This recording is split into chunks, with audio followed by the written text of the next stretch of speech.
has put out into the world is her beautiful new book, The Four Sacred Portals.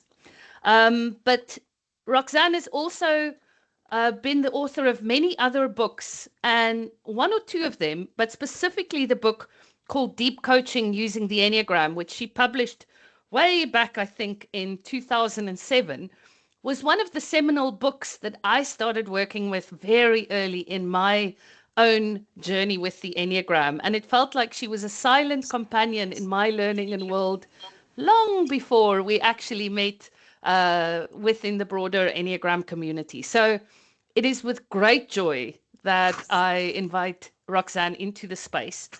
And to say something more about what she does in the world, she's the co-founder together with Irma Velasquez of the Deep Living Lab, which at this point in time is doing something really amazing. So later on, we'll share some information about where you can find more about Deep Living Lab. But they are also consciously working towards being a teal organization. So working at later stages of maturity together as a team. And they've done the courageous thing of going into the chrysalis at the moment and having their own team co-lead them through a journey of allowing things to bubble and emerge. And what is amazing is that there's also such an ethos of shared leadership within the Deep Living Lab. One of the amazing things that they do is they also really try and bring the work to life. So at the last Enneagram conference that we had in Minneapolis, they had this amazing, I don't even know, it's like an immersive installation with 3D goggles in which you could experience the sacred portals and travel through time, which was in part born, I think, from Irma's wonderful art and ways of bringing things alive.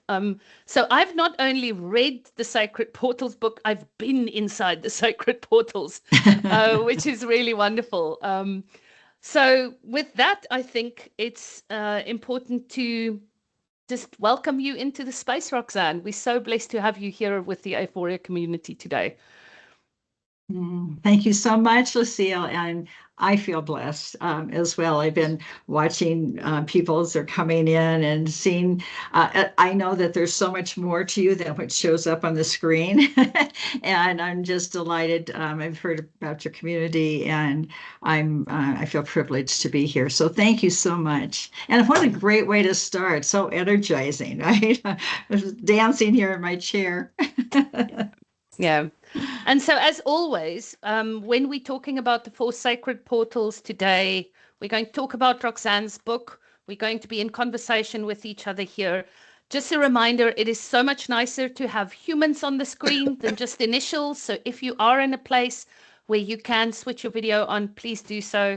It helps us to feel connected to you across time and space as well. And an invitation, if you want to, in the chat, just say where in the world you're logging in from. That's also great. That gives us a way of being connected here. So I think, Roxanne, to start our conversation, I almost want to start with where does it come from rather than a what is it conversation, because I think that will set the scene a little bit. Because I mean, in some way, what is important to describe to those of you that are very familiar with the personality Enneagram, Roxanne's work here is not going to use the points as we know them. We're going to work more almost with a version of the process Enneagram. And so the four sacred portals is something that, I don't know, Roxanne, can I describe it as a bit of a download that you and Diana received? But where does this come from? And then we'll talk about what it is. Well, who knows exactly where it comes from, but I can share a bit of the origin, the story of it, because it still really lives in me and informs me as we go along. This in 2012, my dear friend and colleague Diana Redmond, who some of you might know, she's been in South Africa teaching, and some years ago, and was of course in the field. She and I were preparing for session on paradox on the Enneagram for the International Enneagram Conference. And, paradox is so woven into any kind of awareness that we have, and certainly within the Enneagram itself. And so we were sitting with a big mat on the floor with the Enneagram symbol itself. So I work somatically a lot with mats, and we were in my living room. We'd pushed the furniture back. We had an 8x8 mat down, and we were just sitting together. How might we approach this session on paradox, because there's so many ways to enter into it. And as we were sitting there, what became available, what revealed itself, were some additional lines that the Enneagram symbol, as we have known it and as it is, it was revealed. And let me just back up a bit.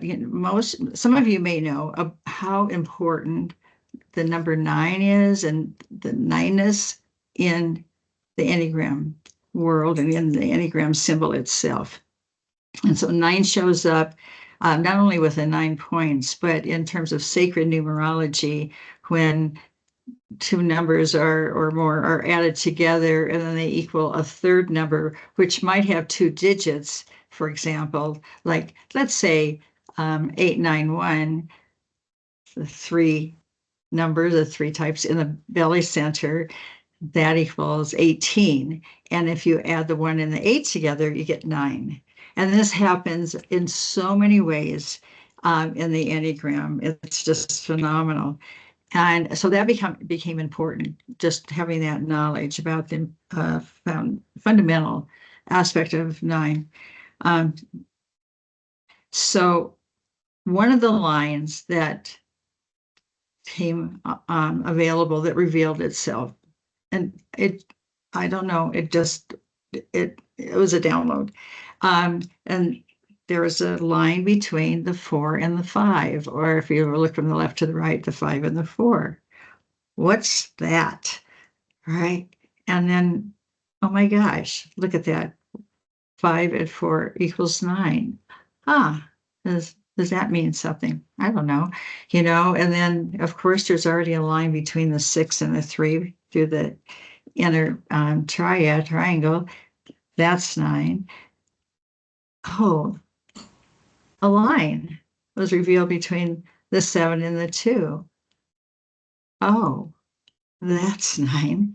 And between then the 8 and the 1. It was unfolding. It was kind of a slow reveal. 8 and 1, 9.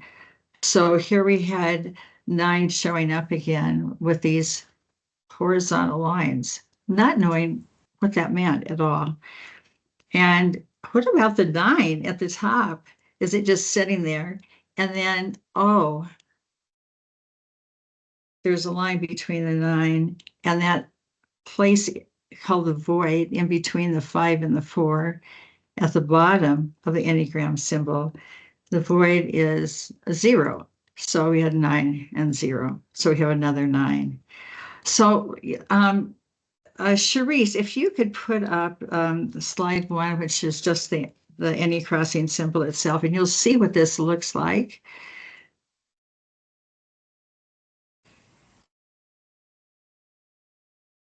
Yeah.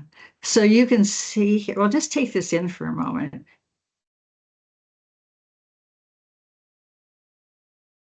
You can probably see the lighter lines of the Enneagram itself as we know it. And then here are these additional lines. And, initially it was, what does this mean? And, well, we don't mess with the Enneagram. I mean, it's so sacrosanct to us. And yet there is something here. And so the question for me began with, well, what might this symbol have to teach us? Why is it showing up now? What's going on here? And might it have something to offer to healing the suffering and the pain in the world and in the earth, in our own lives, might it have something to offer? What does it have to say? And so that was in 2012, this all started. And it took years for me to really sit with it and try to understand what it was about and to try and listen to it. And um, what can you just put that back up for a second, Charisse? What what really came to me as I was looking at this symbol was how related and how connected everything was here. There was like this interconnectedness that existed here. And one of the things I've been studying a lot is around separation, that sense that I'm separate or that we're separate, as part of the human condition. And how can we address that? Because the sense of separateness then is revealed in the world with all the issues that we have in the world. I started seeing that maybe there's something here around um, showing and expressing in a different way the interconnectedness that we are. So, and for separation, and many of you are coaches and facilitators, um, not only for you, but for your clients, people come in without saying, oh, I feel separate. Nobody's really saying that for the most part. But, anytime um, the personality is in charge, we notice that it's based on separateness. And what do we try to do? We try to prove something. We have to prove ourselves. We have to defend ourselves, protect ourselves. So a lot of what we see in life is how that sense of separateness has really, it's a dominant paradigm in the world. So let's see what the Anti-Crossings have to say about that. I think before we move on, I just want to say there is something that happens for me, I think, like almost at a heart level when these parts of the Enneagram that can seem less connected, except for 6 and 3 when they connected. So there's something of a physical reconnection that I experience, Roxanne, in looking at this image. But what's more striking to me is this image that runs from the 9 to the 0, like on the vertical. And the way in which it's represented here, there's something incredibly dynamic and opening about that. And I'm wondering if before we talk about the portals, if there's anything you want to say about that 9 to 0 piece, because when I just relate to this image, that really speaks to me quite deeply. Yeah, thank you for bringing that up. Lucille, this was initially kind of shown up for us in a kind of a 2D, representation. And then as I started writing about this, not knowing what I was going to be writing about at that time, really, that it's like this is more of a whole being, a whole experience here. So you can't really see that there's a shadow underneath too much, but to kind of indicate that we're not looking at it something that's two-dimensional here. It's a 5-dimensional really representation. So with this vertical line, I said to my graphic artist, who I've never met, and I've worked with her for, gosh, she lives in Hawaii, and I live on the mainland of the United States.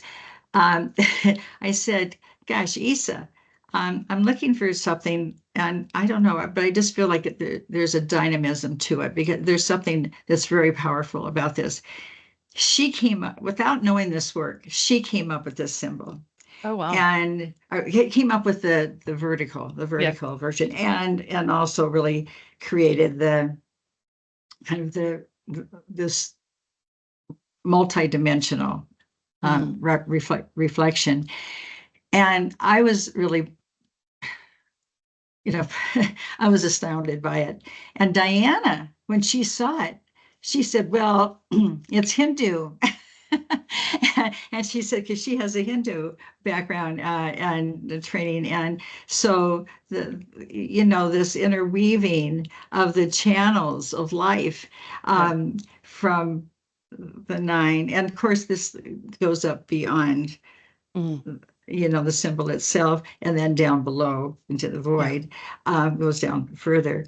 And another person who's an MD who has been involved with this work Karen said, oh, this reminds me of, the Cadius, for medical professionals live with, and then someone else said, oh, but this shows the balance between the left and the right. And there's been so many, and then body workers said, oh, of course, this is the spinal column.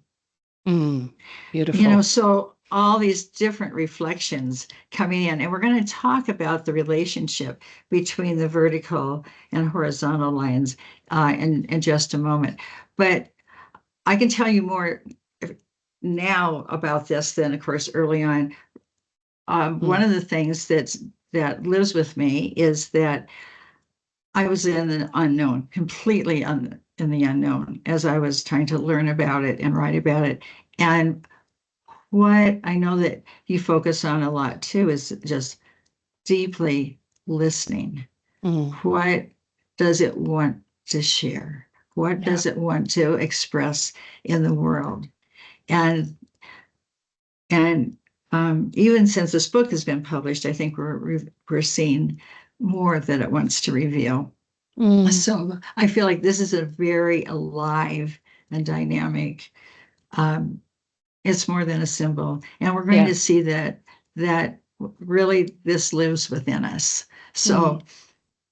Is there anything else you wanted to mention, Lucille? Just maybe to say, it feels like this is so aligned with the principles of relationality that are so close to your heart. It's almost like this is not just a symbol. Let us be in relationship with what is being revealed here, and let me listen deeply. There's a relationality in how this came to being, even. Yes. Well, the book, and I hope today's session will illuminate something of value around relationship and relationality, that our relationship to our inner self, our relationship to our ancestors, our relationship to each other, to the larger world, to what it is that is calling each of us to the earth, a relationship to the earth, and really, expansively our relationship within the cosmos. So that's what you really named it. Thank you, Lucille. You really named it. It is about relationality. It's about kinship in ways that we may not have thought about kinship before. Okay. I think you could take it down, Cherise.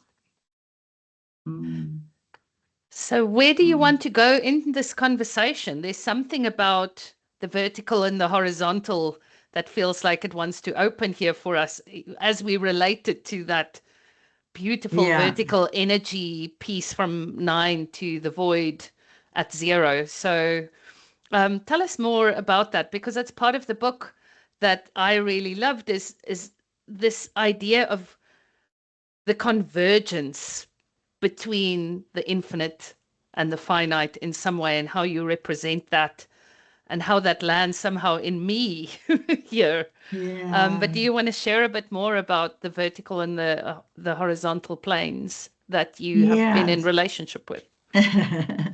Yes, well, the horizontal have become known as the portals, the four portals, and they represent our finite being, our finite self.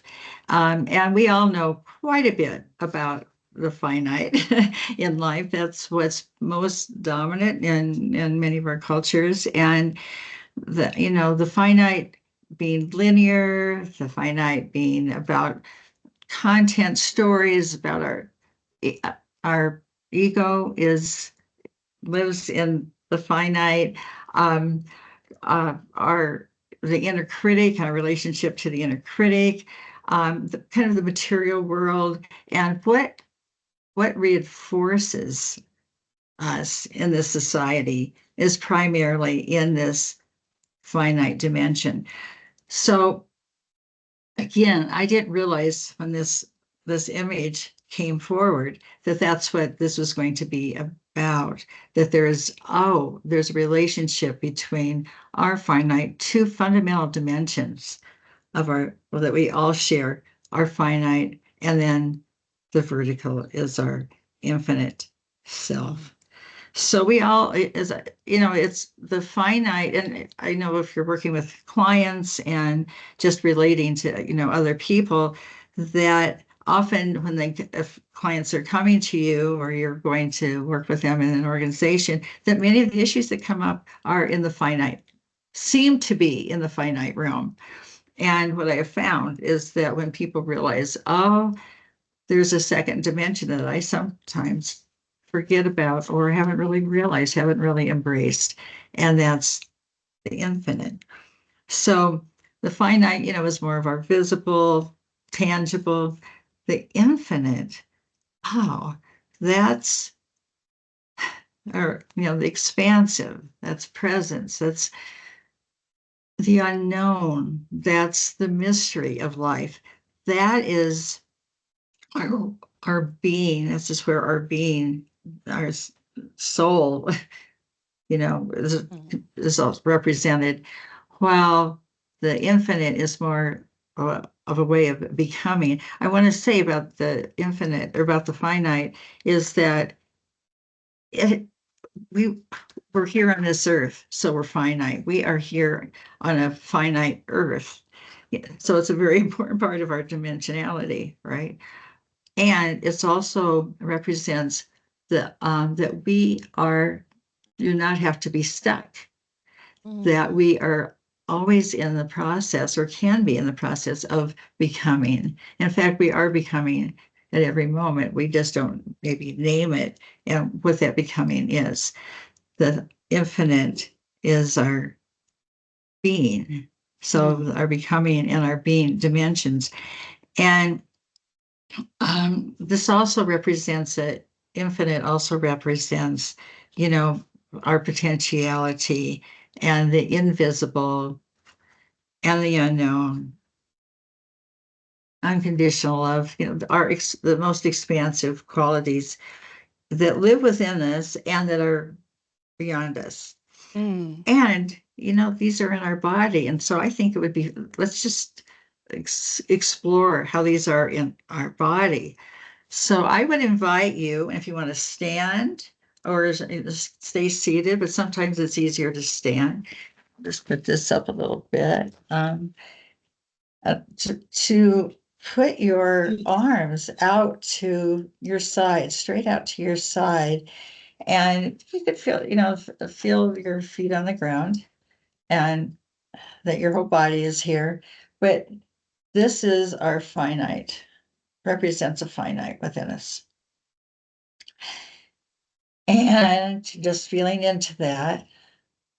Now, bring your attention to the infinite dimension within, from above your head, down through the crown of your head, down through your body, through your spine, through the whole length of your body, down through the legs, roots coming from the soles of your feet, down deep into the earth, into the unknown. And so here we are. We're representations ourselves of the finite and infinite. These dimensions live within us. They live within our body, and you can put your arms down if they're getting tired. But they live within us, and actually, it's part of our human design, physically, in our substance, as well as in how we are in the world. Mm. That being in that position somehow um, reminds me of Leonardo da Vinci's Vitruvian Man in some Yes, way. yes. So, and even the positions of the hands in the Vitruvian Man are almost like the different um, the different crossings that you speak to here. So it feels like I'm standing in a Merkaba in some way when I'm standing there. Yeah, right, right. Well, if you also just notice, just put your hands out once again and noticing where the infinite, where the finite intersects with the Mm, infinite within you, mm, mm. right Yeah. here in your heart. So you were picking this up, Lucille, like, oh, there's something about the heart. And Mm, actually, through the four portals, there's a heart at every intersection. But yeah. that's, um, I know, for me, very profound. Mm, That it helps me connect more and more and more and more deeply with my heart, the inner heart, the heart that's just connected, mm. to all of life. So, Charisse, maybe put up the one on the intersection and the convergence. The slide, that should be the next slide on convergence.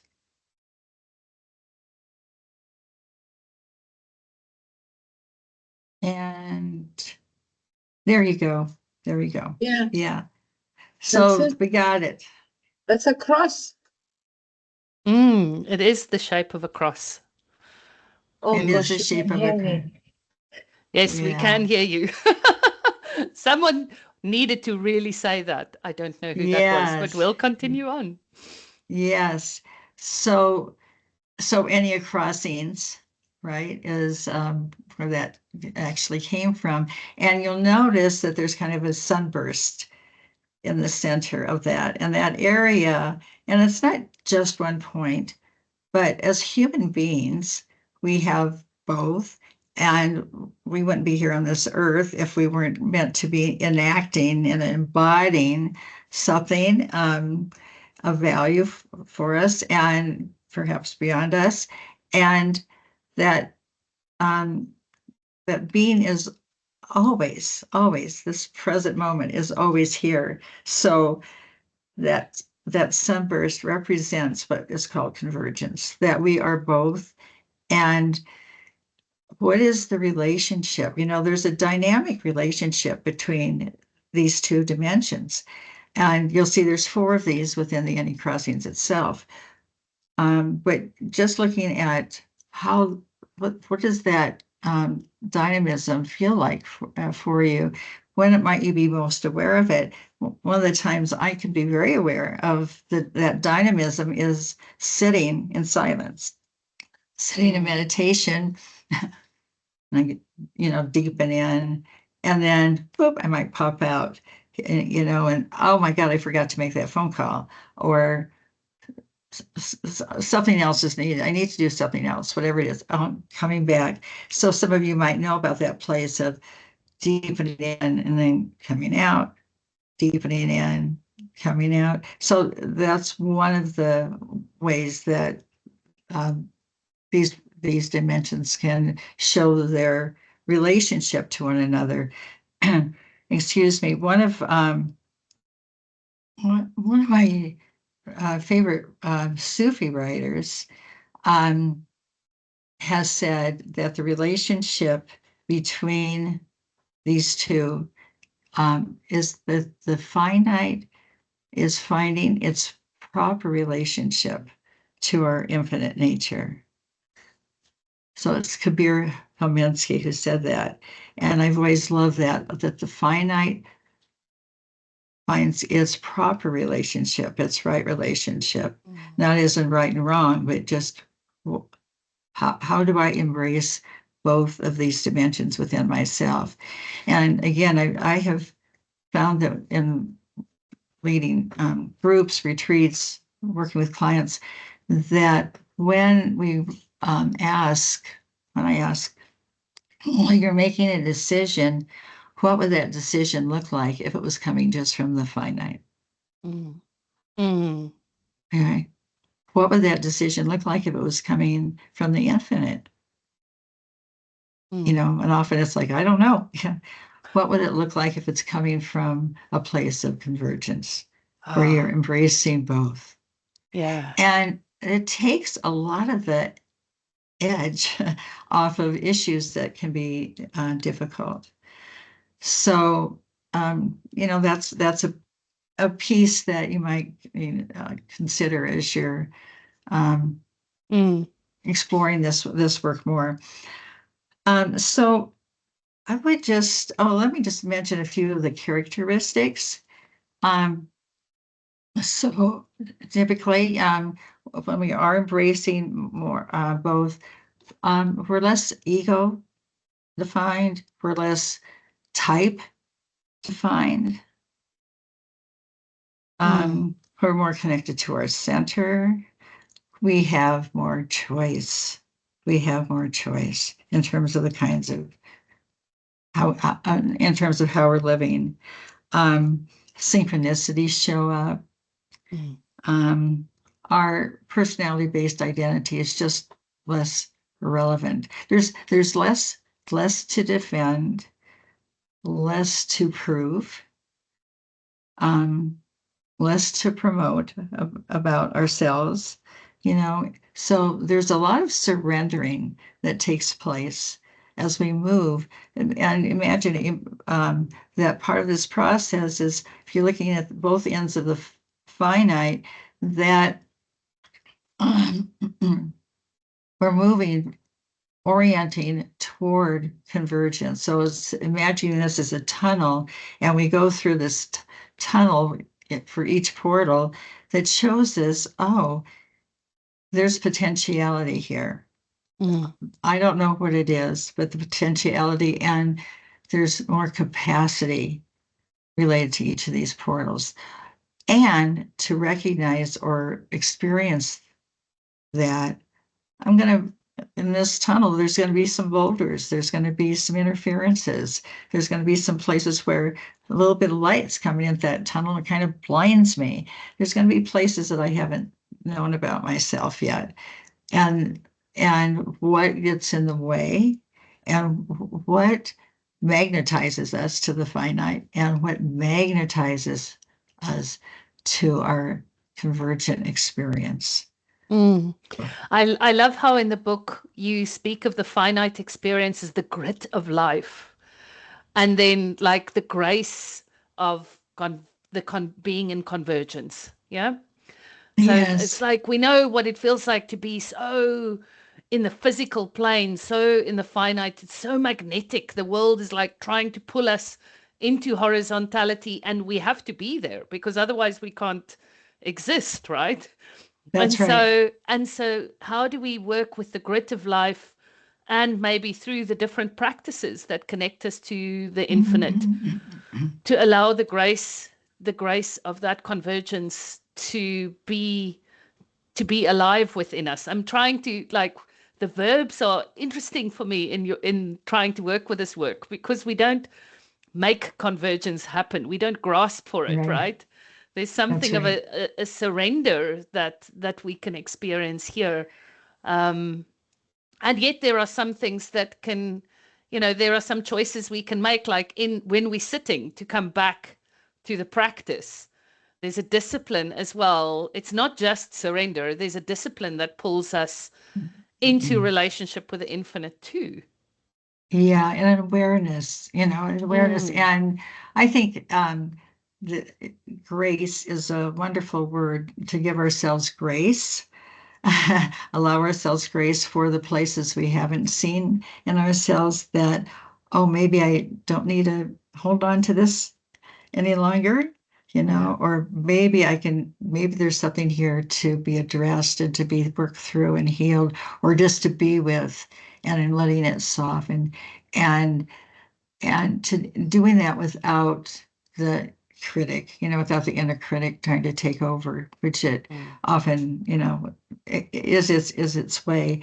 I was just thinking, I'd be curious, and you know, this is if you want to put this in chat, or if do you have any words or images, or maybe, you know, even of a sketch, or emotions, feelings, or anything that is resonating for you that reflects this relationship between your finite and your infinite being. There's already a comment here around it being a little bit like the Earth and her axes with latitudes and longitudes. That's in the chat from Corinne. So yeah, that's an interesting image that's come up. But an invitation for everyone. What's coming up for you in this as you engage with the space of convergence? Yeah. And just relaxing into that. Any sensations, anything else that you're noticing? Familiar, unfamiliar. Yeah. So Marlene is saying full presence to truth and all its dimensions. And from Don, embodied spirituality, upwards and outwards. Yeah? Kay is saying, holding my arms out with a cross made me really aware of blood flow as life force and the sensations of feeling it moving. Yeah, beautiful. And Viviana, a dancing tension with ease. Yeah, This that really dynamic yes. images coming up. Yeah. Yeah. Yeah. Those are beautiful. Thank you. And so you can continue to kind of explore what that might be like for you, to be aware of, and how might we embrace both.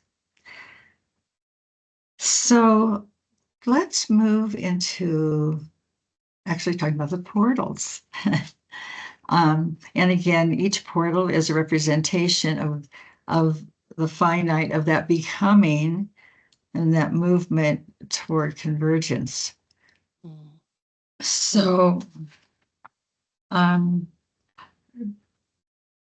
to make this land perhaps a little easier for you, I just invite you to take a minute to, and this can come down, this image can come down, Cherise, to identify maybe an unresolved issue in your life, an unanswered question, something that you think about or that's working you, they're carrying within. Maybe the question of what's calling you at this point.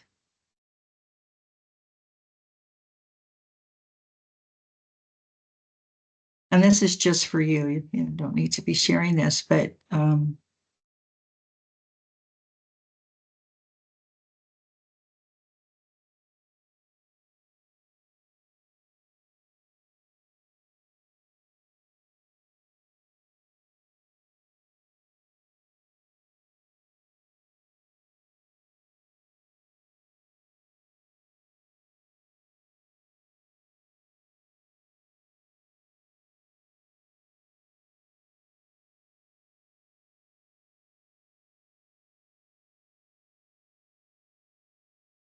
okay.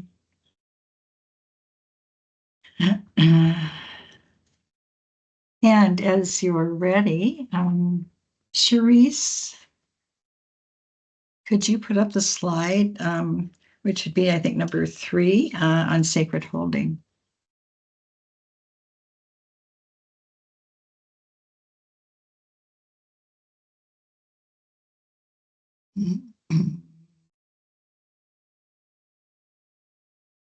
So we start at the bottom for a reason. This is the fundamental, foundational portal of the four. And sacred holding, another way of thinking about sacred holding is gathering ourselves home. I always like the image of a organic, ancient vessel, basket or clay figure holding.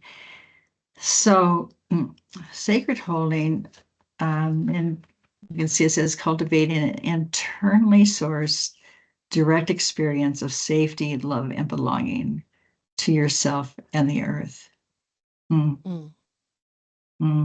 Yeah. So here is our relationship to a fundamental physical nature, substance, a relationship to our center, to the ground, our ground, to the ground, to our physical nature, to nature itself, to the earth. It's being here in this body. And there are other images I won't actually bring forth today, but each one of these portals connects with a particular part of our body. So this by four connects with the lower dantian, with our belly center, and into the grounding. So not just for a moment, but let's just remember this part of ourselves. And so I invite you to take 3 breaths and invite those breaths down into your belly.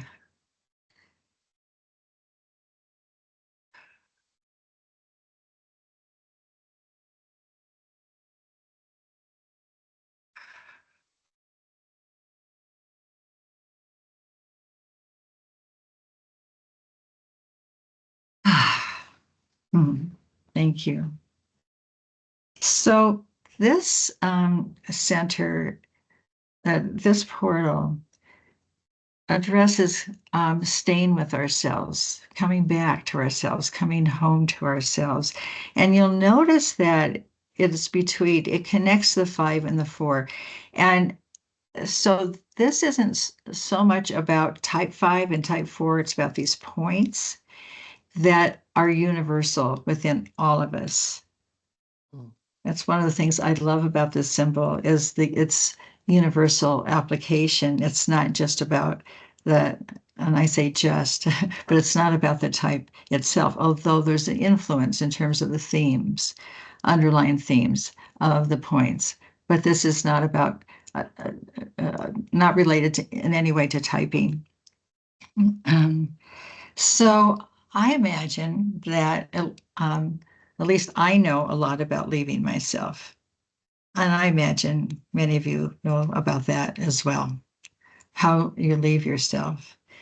And, I know if there's a really difficult conversation, I might jump out of myself unconsciously and try to smooth things over. If there's a lot of conflict, I would, ways that I know about, that's one way I know about leaving myself.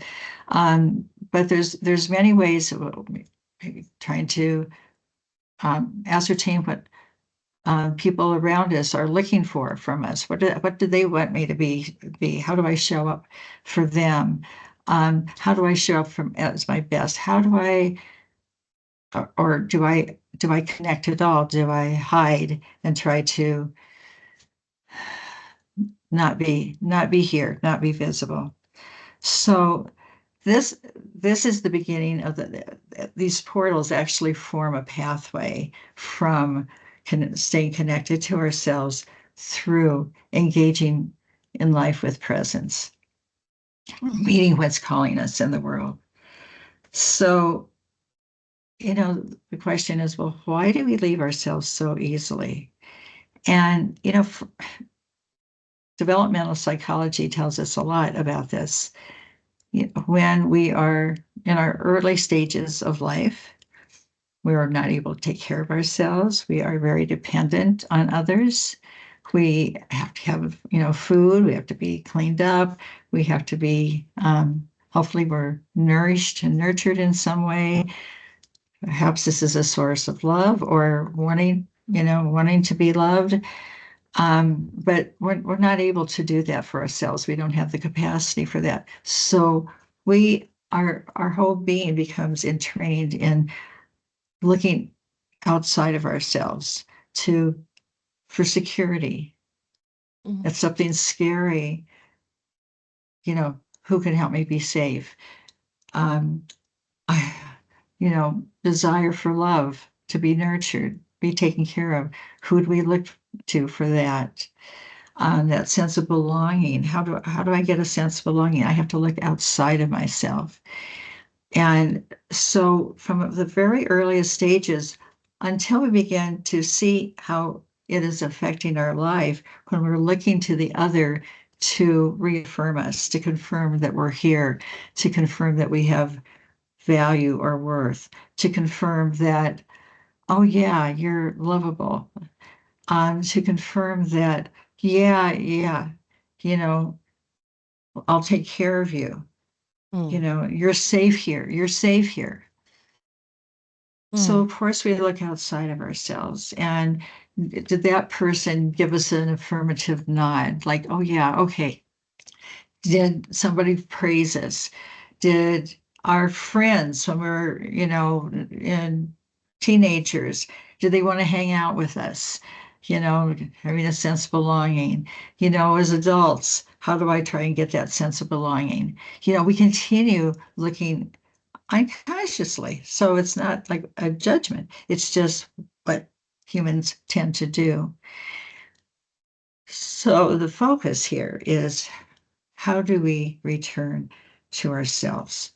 And I imagine that you each have ways. Many of you are in this work, Lucille's work, and are working with presence and your energy centers, your centers of intelligence, and to be in our bodies, to actually embody, to live in, to habitate within.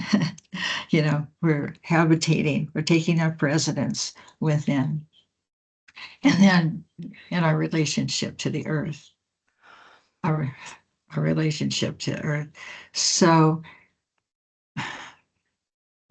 what might get in the way then of our own cultivation of being able to be a source of safety for ourselves? And if I can come in there, it sounds as though Please. part of what this sacred holding crossing is about remembering that as adults, we have the capacity to hold ourselves. And it sounds as though it starts in this belly center, in this body center, in some way. The more I'm able to also be in my body, be present in my body, the more I'm able to be a container for myself, to hold myself. And yeah, would you say that the capacity to regulate our nervous systems is also something that comes with this crossing of sacred holding? Yes, it certainly is one of the main portals for that, Lucille. So you really described it so well, to actually recognize that we have a choice and that we can consciously hold ourselves. I mean, I'm in awe about life and how this whole crazy thing works or doesn't. And to recognize that, oh yeah, I can remember. And what does it feel like when I remember and begin to say, Oh, and a real big one is I love myself. I love this being that I am, that is here in this body. I love this. And wow, and the more that we can allow ourselves to be in contact with this center, with this belly center. And this is hard for a lot of people, particularly if there's been trauma, to be in contact. So, as a coach, of course, we assess, where, and let the client, inform us too, what feels safe enough. So it doesn't like, we don't make this happen. You said that earlier, Lucille. I love that. We don't make it happen. We allow it to happen as we orient toward that center. Yeah. And so in some way, the safety of the coaching environment can create a safety that allows us to surrender inside ourselves to this crossing of sacred holding, this portal in some way. If the coaching is safe, then we can remember to hold ourselves. Yeah. Yeah. And of course, as a coach, you're right. It's like, how many times did I jump out of myself to try to be something for a client, I was thinking about this, like, oh yeah, there've been times when I didn't ask the hard question in coaching because I wanted the coach to see me or feel good about me, to like me. It's like, well, that really wasn't maybe in the best interest of the client. And so how might I leave myself as a coach? And then how can I, if I'm safe within myself, if I have a sense of, oh, I belong, my first belonging is here. My first belonging is here inside of me, to myself. Oh my gosh. And the more that we connect and have the sensations and develop that real direct experience of this powerful place within us, then the more that I can be responsive, to whomever. But certainly if I'm working with clients, that I'm not looking for them to give me what is really my birthright anyway, to love myself, to belong to myself, and to have my own sense of safety. And, that's one of the things that I'm so glad you brought this up too, Lucille, because one of the things that I began to realize in my coaching practice was that the more I could create this sense of holding, a safe place, this container that could contain both me and the client or clients, that there was also a process of there's a coaching, almost teaching. How do you find that within yourself? So we're helping to transfer what we as coaches offer to the capacity of the client, and to let them know that it's not just in this space, but it's all already within you. So how, what are the processes for that?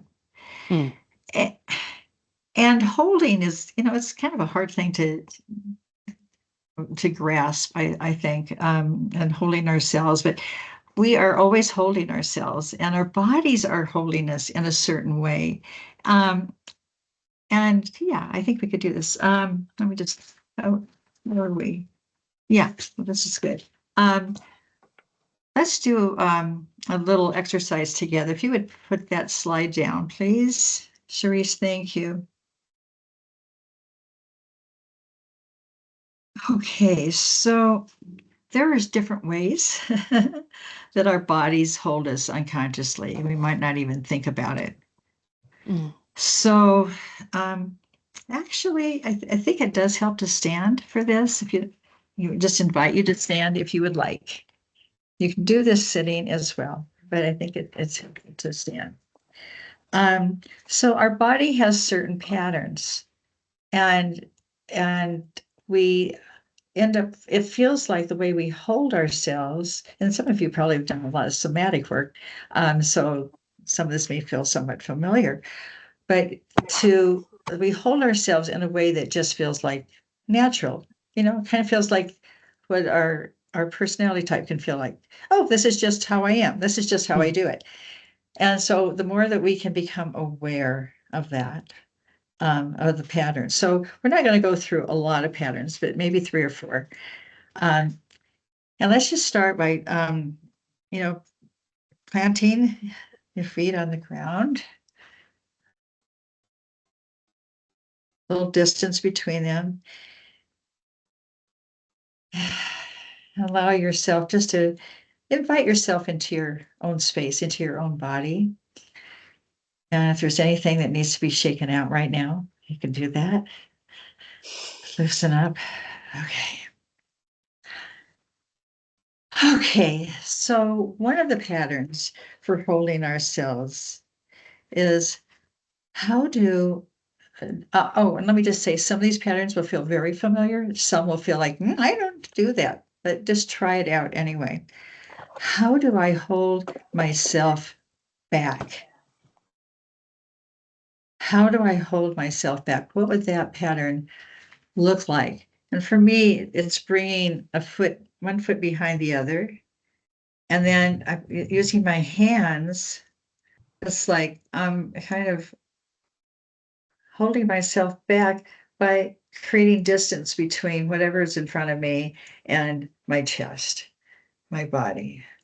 But to see what it feels like for you, creating that distance. I'm holding myself back. If you want to accentuate that a little bit, to feel more of it.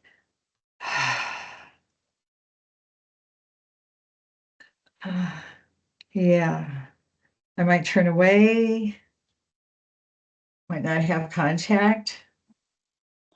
I might even want to feel like I could almost run away. Okay, so let's come back to our original position and take a deep breath and what that was like, and begin to release that pattern, that stance, shake it out.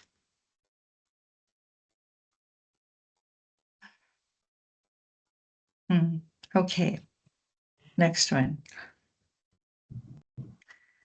How do I hold myself up? How do I hold myself up? And sometimes I can feel this doing this in the chair. I just slightly rise out of the chair. It's like my buttocks are kind of like tightening up. And so even standing, I can feel that kind of tightening up inside.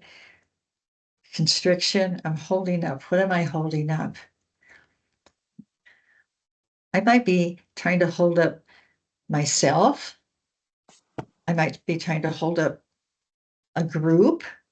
I might be trying to hold up an organization. That's something that's bigger than me. I might be trying to hold up, am I trying to hold up this darn world?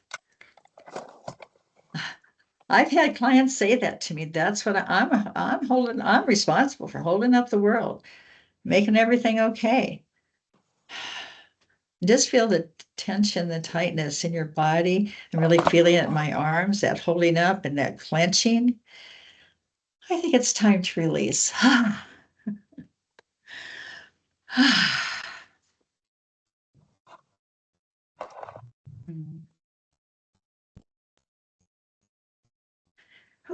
Shaking it out. Okay. Here's another pattern. How do I hold myself down? Down. How do I hold myself down, make myself small? feel myself like pushing down. There's some energy that maybe that wants to come forth. Nope, it's not okay.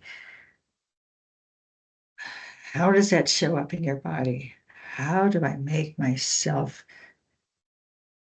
hold myself down and make myself small in my body? Really feel into that.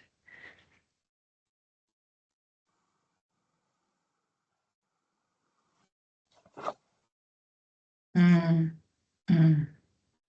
Not going to be seen. Not going to make anybody uncomfortable. I'm going to edit. This is editing. Okay. So coming back to your original position, shaking that out. Woohoo! I think the last one. What am I holding on to? What am I holding on to? What am I trying to make happen? What is that attachment? It's got to look a certain way. How do I get the outcome I'm looking for? How do I hold on to that person? What am I holding on to? Maybe I'm holding on to a belief. Maybe I'm holding on to stuff that was in the past. I haven't. What am I holding on to? We all have ways of holding on. We all have attachments. And these attachments are also often ways that we identify ourselves. They're identifiers for us, give us a sense of identity.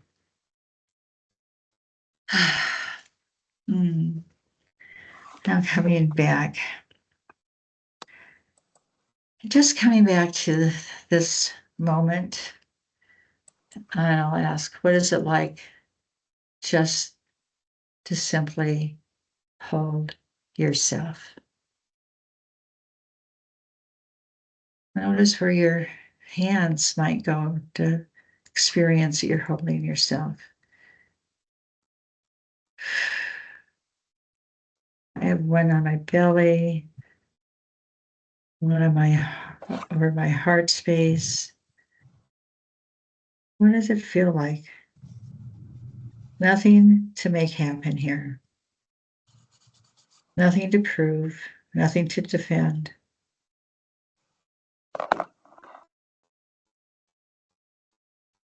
Just holding myself for this being that is here right now.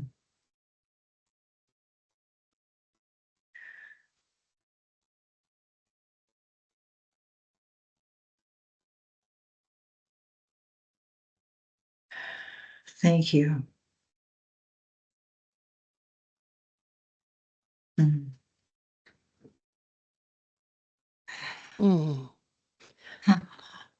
I mean, just that invitation. What is it like to simply hold myself?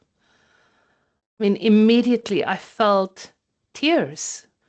Yeah. But it's like a relief, and it's such a place of resting.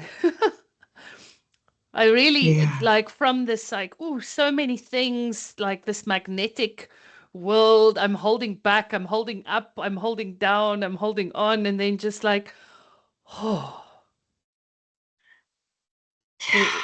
what a coming home. Yeah. Beautiful. Yeah. So we'll have a chance for you to give words to your own experience in a little breakout. I'm wondering, Roxanne, in terms of time, because we have we've got about 15 minutes left. I'm wondering if maybe we can ask people to just take 2 minutes and type something rather than going to breakouts. I think it's going to be too close. Okay. Yeah. Absolutely. Yeah. So please, and the question would be, well, 2 questions. Maybe we can maybe we can ask one or two people to unmute and just speak their experience into the room as a way of sharing. Yes. Yeah. Okay, let's do that. And a couple of questions is, what's your experience of just holding yourself?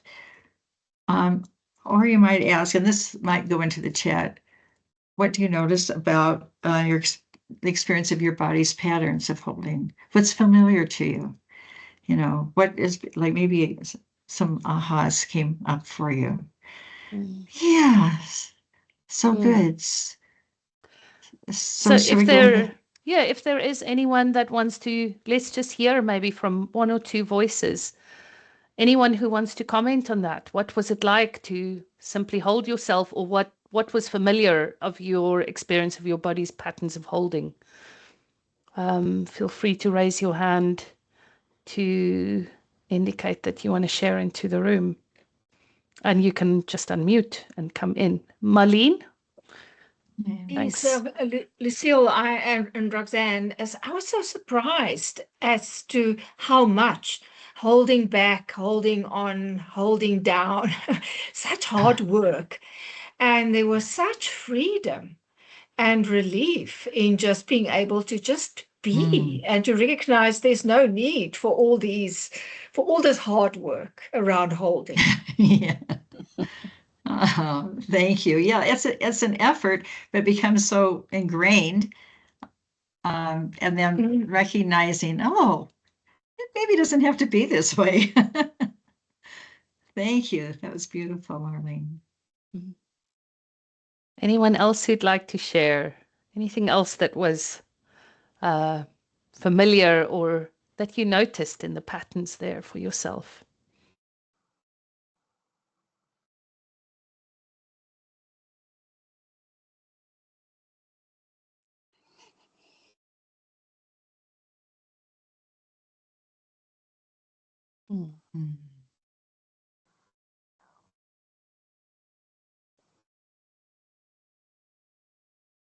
I'll read just what Kay has written here. As it related to the situation, I had come to mind at the beginning of the exercise. I felt that holding myself up was connected to holding myself up to the specific people's expectations of me as a very familiar sensation, even though they are no longer in my life. The hold on me that I felt from them is still very strong. Holding myself was letting go of their expectations. Oh. Thank you for sharing that. It was powerful. Yeah. Letting go of expectations, right? Yeah. Others and the ones that become internalized. Our own expectations. Yeah. Yeah. So these Corinne? are all. There's good. one more hand up and then we Oh, can good. move on. Corinne, if you want to share. Yeah, I hope you can hear me. There was really the sense of this infinite and finite coming in the body, and feeling like by being in the conditioning in the body, it allows already to just see it. And as you see it, it comes out of the shadow, and there's like a direct experience of my skin, my body is infinite and allows me to touch the infinite, because when my awareness suddenly feels it in the body, poof, already it's changing. So yeah, very much this place where we try to touch the divine with the tips of the finger, but how efficient this is, or freeing this is. There's such power in the simplicity. Thank you so much. Yeah, you're so welcome. There is a simplicity to it, isn't there? Yeah. And it's part of recognizing that this is a choice that we have. Thank you. Is there anyone else? I think we have some space and time to move maybe a little bit with the other portals, the other crossings. Well, maybe what we'll do is, yeah, so this is the foundational, okay, sacred holding. So the next slide, Charisse, please, is sacred trust. Mm. It'd be good just to at least name these. Mm.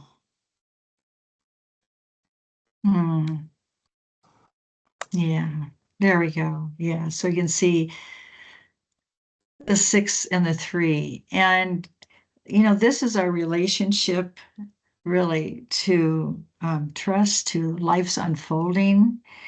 So recognizing the fluidity and change inherent in all of life, facing the unknown and known with both discernment and a sense of possibility. So this is a way of looking at trust from a place of, oh, what do I trust about myself in this moment? Any of these experiences really are taking place in the convergent area of convergence because we're more present. And so, what do I trust about myself in this moment? What do I trust about my journey, where I am in life? What do I trust about that? What do I trust about life's unfolding? This inherent dynamism, this inherent fluidity that just is. And of course, our ego structures would like to control those, and to control the experience and to make certain things happen. That's one of the things that we kind of hold on to. And this is really opening to both what's known and what's unknown with discernment. And in it, we're also cultivating an inner guidance. So we're listening closely to what is coming, arising for us, what is wanting to be acknowledged in us, what is wanting to be offered through us.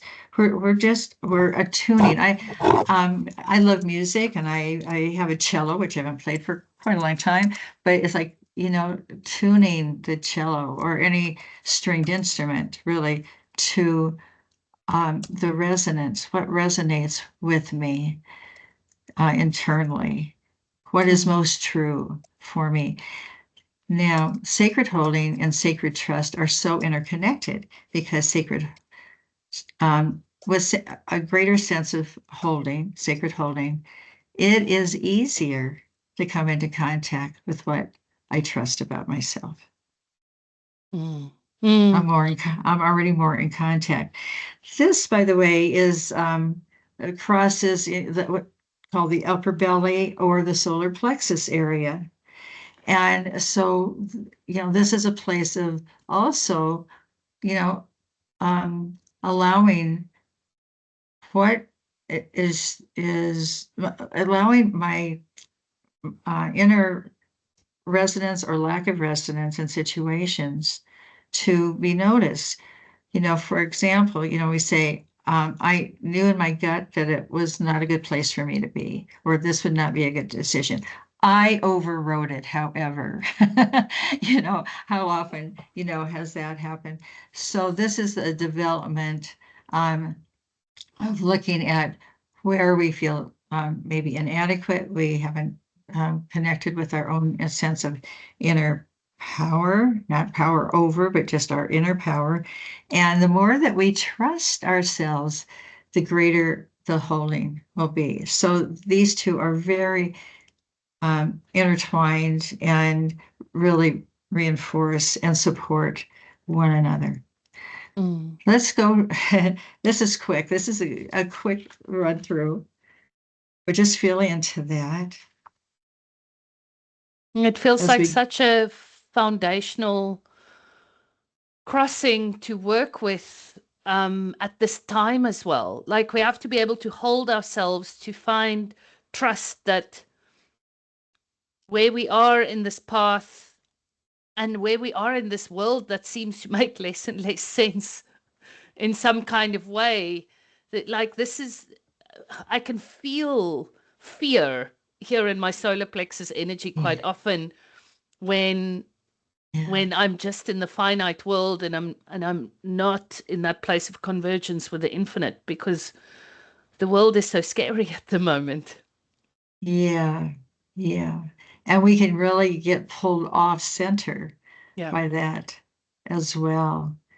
And so this is also a place of courage, is being willing to respond to, listen to what is calling me forward. And, so as we're looking at these, and going back to what you wrote about in terms of your a question that you might have, something that's been unresolved, what am I?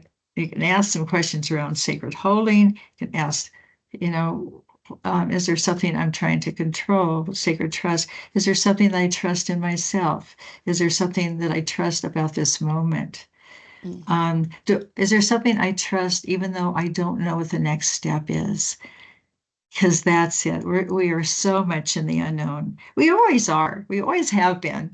It's just really in our face right now, right? We cannot ignore it any longer. Yeah. Yeah. What do you think? Lucille, should we go to the next portal? Yeah, let's do that. So the next slide, Cherise.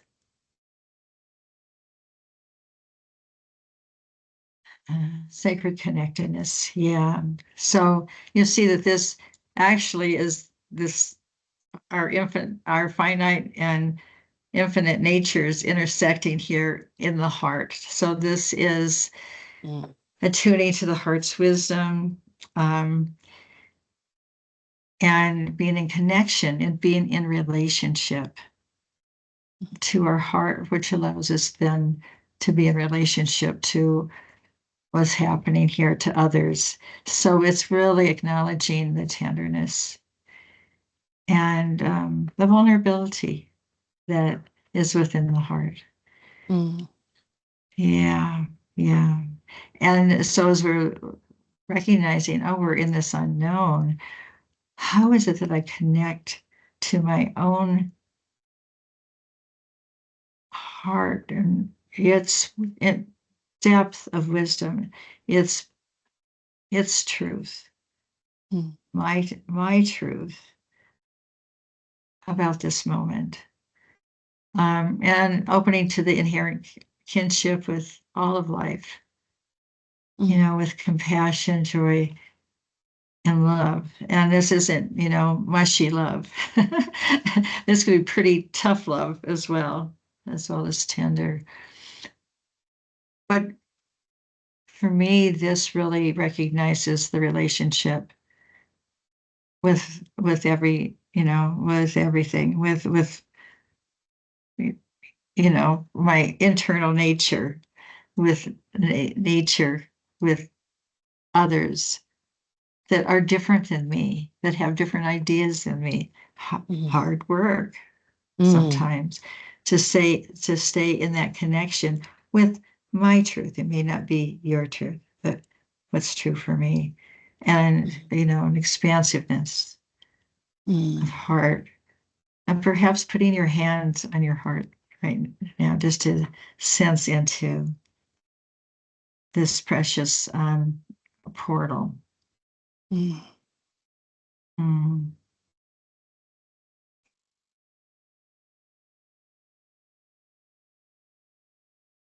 Anything coming to you, Lucille, about this?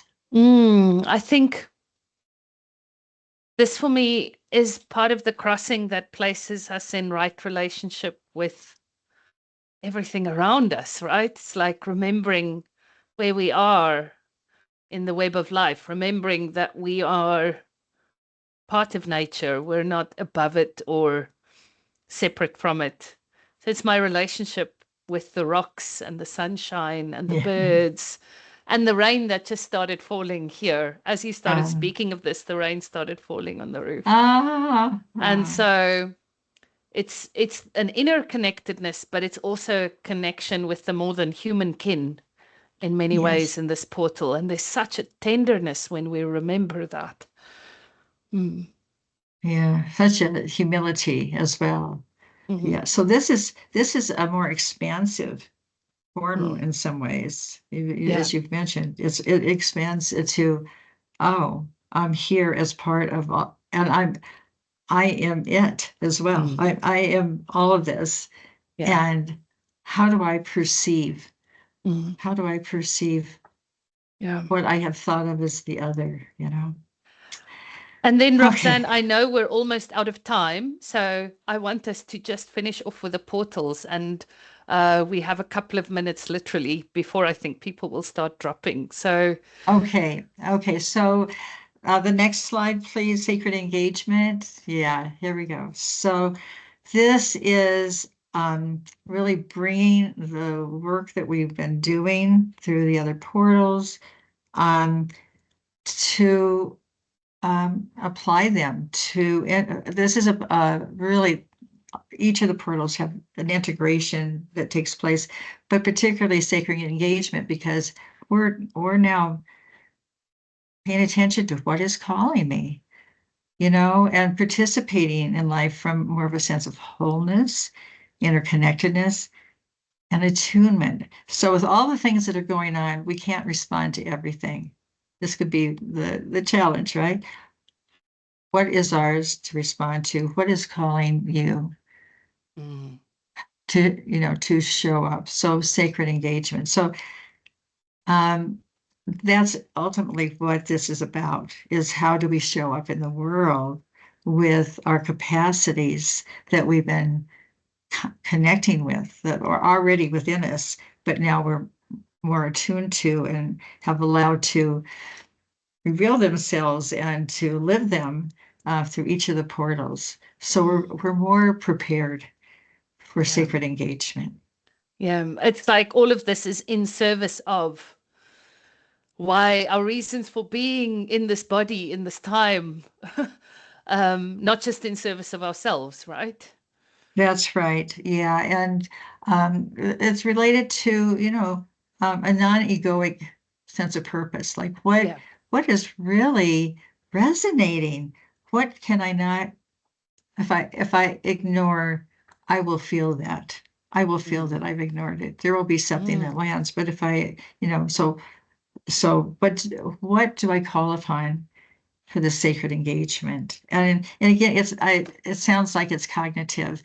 It's very much, it doesn't exclude the cognitive, but it really is inviting the whole being into this conversation.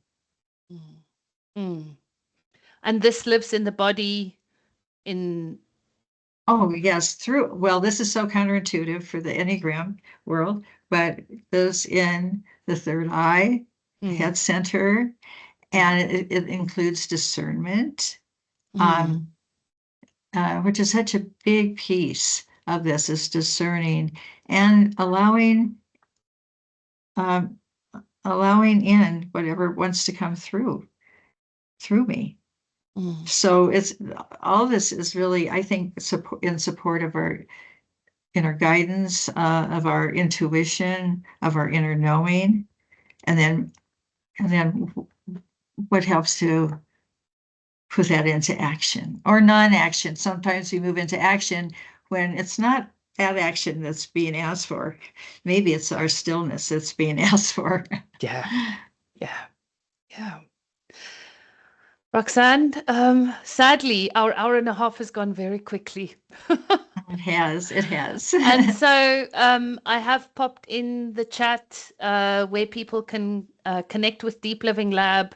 I know you've got some free resources there as well, and I've connected in the chat to your website. And the Four Sacred Portals, this amazing book that we just started talking about, is available on Amazon and other providers. So just do yourselves a favor. This is a book not to read. It's a book to live with. Um, and that can be a companion to this journey of being both physical beings in spiritual bodies and spiritual beings in physical bodies. And Roxanne, thank you so much for not just what you shared, but also how you shared it with us today. It was really grounding and holding to be in your presence here today. And I see lots of nods across the screen as I say that. And thank you so much for your generosity and the beauty of your work in the world. Thank you, Lucille.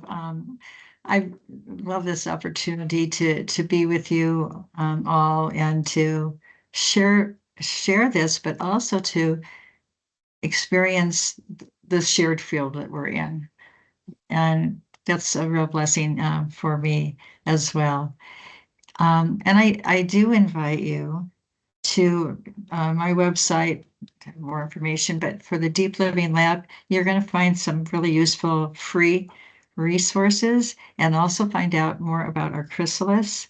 And we've started a Substack. It's just starting to populate for the Deep Living Lab. So would love to have you join the conversation or just, participate in whatever way is right for you. But there's something going on, as you know, in the world hopefully this is another positive movement toward our interconnectedness, which just is, and it just is. So we can't, it can be no other way.